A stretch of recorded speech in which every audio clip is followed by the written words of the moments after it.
President Trump speaks at a rally for Alabama State Senator Luther Strange at the Braun Civic Center in Huntsville, Ala. Brendan Smialowski /Agence France-Presse /Getty Images. This tweet from President Trump is incorrect on at least two levels.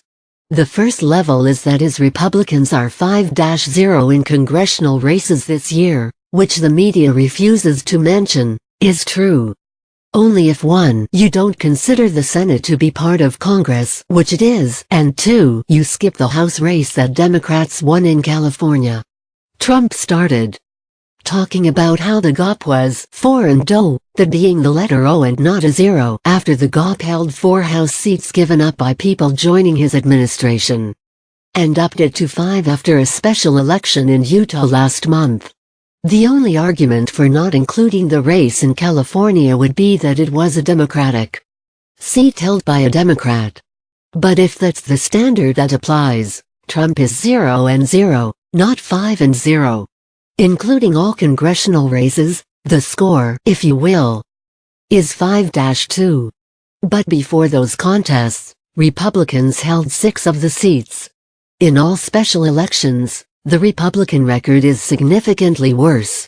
In state and local races, as tracked by Dalicos, Democrats have won 47 of 68 elections, picking up 13 seats and losing only 1 to the Republicans. That excludes the legislative races in Virginia, as those weren't special elections. There, the Democrats picked up more than a dozen seats from the Republicans, in addition to holding the governor's mansion. Democrats also won the governor's race in New Jersey. So that's the year picture of what happened in elections this year. It's important to mention that not only because it's important to note where the president is incorrect, Willie, or otherwise, but also because Trump's incorrect read on the year's races also informs the other point on which his tweet was incorrect. When Barack Obama won the presidency in 2008, an argument was made that he had tapped into a new coalition that could propel his party to victory over the short term. Young people, Black and Hispanic voters, and women supported Obama heavily. If they kept turning out, the Democrats seemed a lock to hold Congress. Before the 2010 elections, Obama encouraged his base, the voters who loved him, to cast ballots for Democrats in House and Senate races. Far less of his base went to the polls in 2010, and the Democrats were blown out. When Obama was back on the ballot in 2012, his base turns out again, surprising pollsters and giving Obama a wider than expected margin. In 2014, though, they again stayed home.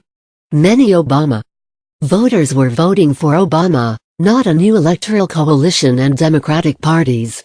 In the wake of the 2010 elections, some expressed frustration about what the Democrats had gotten done with single-party control of Washington. When Obama wasn't on the ballot, as he wasn't in 2010, 2014 and 2016, they stayed home and the party suffered. Trump has one advantage in that regard: his base is also heavily Republican, the party that tends to turn out in greater numbers for midterm elections, because its demographics correlate to the demographics of people who vote more regularly, older, wealthier. But there's not much reason to think that Trump's base will be motivated to turn out in November 2018 to pick at random a Republican in a toss-up race per Cook Political Report, Representative Rod Blum, Iowa. Trump's base loves Trump. It deliberately and loudly does not love Republicans in general. They came out to vote for him and probably would do so again in 2020, but 2018? Iffy bet. A year is a long time. On December 18, 2015, Hillary Clinton had a 6.6-point lead over Trump, who hadn't yet won a single political contest in his life. Things change.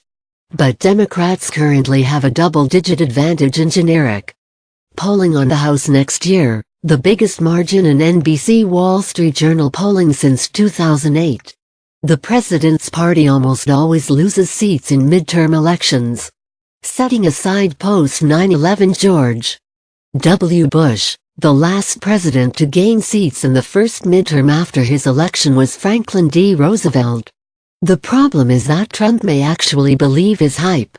He may be falling into a familiar trap, assuming that everything good that happens in campaigns is because of him and everything bad that happens is the fault of someone else.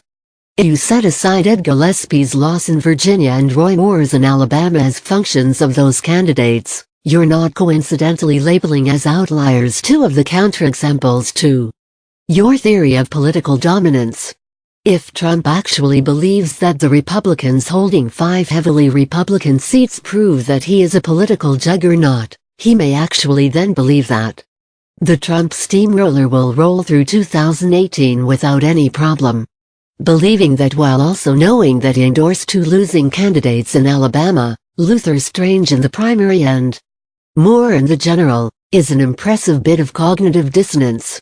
There's a third possible way in which Trump's tweet is incorrect. He states that he said that Gillespie and Moore would lose, which they did. It's true they lost, after Trump vociferously endorsed their candidacies.